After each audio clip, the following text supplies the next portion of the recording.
So, hello po sa lahat. Ayan, mag-unboxing po tayo. Nag-order tayo ng isang item sa Temo. Ay, ito siya. Oh, ayan. So, maliit lang siya, napakagaan lang siya. So, titingnan natin kung ano yung naman ito. Bubuksan natin. Medyo maganda yung pagkapak nila. Bubutasin na lang natin dito sa side na. Ayan. Ayan na siya, guys. Maganda lang ng konti. Ayan na siya. 3, 2, 1! Surprise! Sarap! O, diba?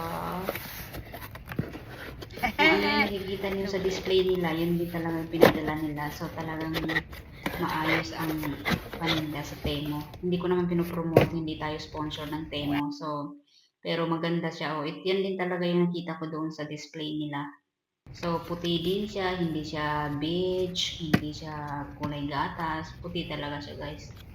Which is, may choices naman doon kung anong kulay. Pero ito yung pinili natin. So, ito talaga yung natanggap natin. So, try natin lagyan siya ng itlog. Meron ako ditong isang tray ng itlog. Mahigit isang tray pa pala to kasi yung natira ko dati. So, ayan siya, guys. Try na natin siyang ilagay. Mukhang hindi magkakasya kasi mukhang ano siya eh. Ano ba dito ba natin lalagay sa baba mo na? Sa taas. O, sa taas nga. So, ayan, guys. So, iuusog natin. Kada lagay natin, mauusog yung isa. Kakatakot.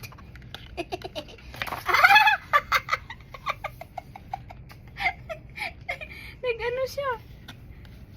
Ganon.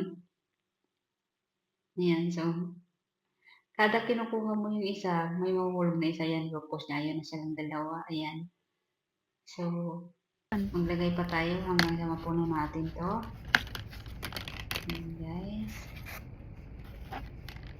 Nakakatakot mabasag eh. Siyempre, ang nipis niyang sod ng itlog. Yung tunog niya talaga, feeling ko mababasag eh. Pagka yung bumababa na siya dyan sa ano, sa pagbaba niya, feeling ko mababasag siya kasi yung tunog niya, ano eh, babasagin eh. Nakakatakot, paano ba? Ayan, yung tunog niya talaga nakaka-stress yung tunog niya ah. Na-stress ako, feeling ko mababasag. Mukhang kakain na yata ako ng maraming itlog na yun. Pagka marami ako nabasag. Ayan. Kasi expected naman talaga kung ano yung nakita natin sa display nila, yan din talaga yung pinadala nila sa in-order natin. Ayan. Medyo malaki yung aking large yung itlog ko. Pero tama lang naman kahit large pa yan. Kahit large siya, nagkakasya naman. Maluwang naman actually, kaya lang, siyempre, hindi naman ganun kadulas yung itlog para bumapak agad.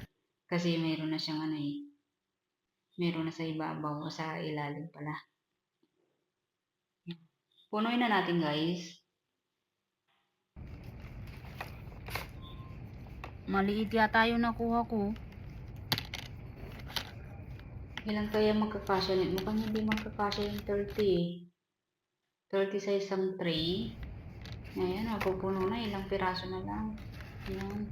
Siguro lalagyan din natin sa itaas.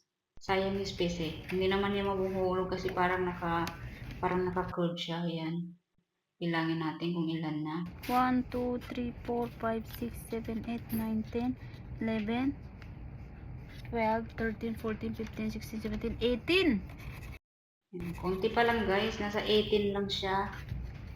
So, dagdagan natin dito sa taas.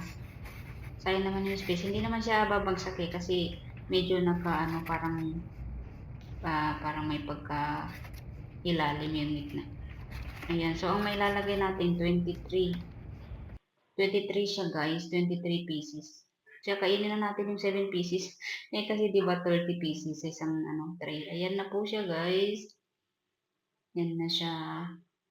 So, kung ano talaga yung nakita natin sa display, yan din talaga siya. So, which is, satisfied naman tayo. Satisfied customer ika nga. O, yan. Yan na po siya, guys. O, diba? Hindi po tayo sponsor ng Temo, pero natuwa lang ako sa aking in-order na talagang nakuha ko. Yung in-order talaga natin, yun ang nakuha din natin. Kaya salamat sa panonood.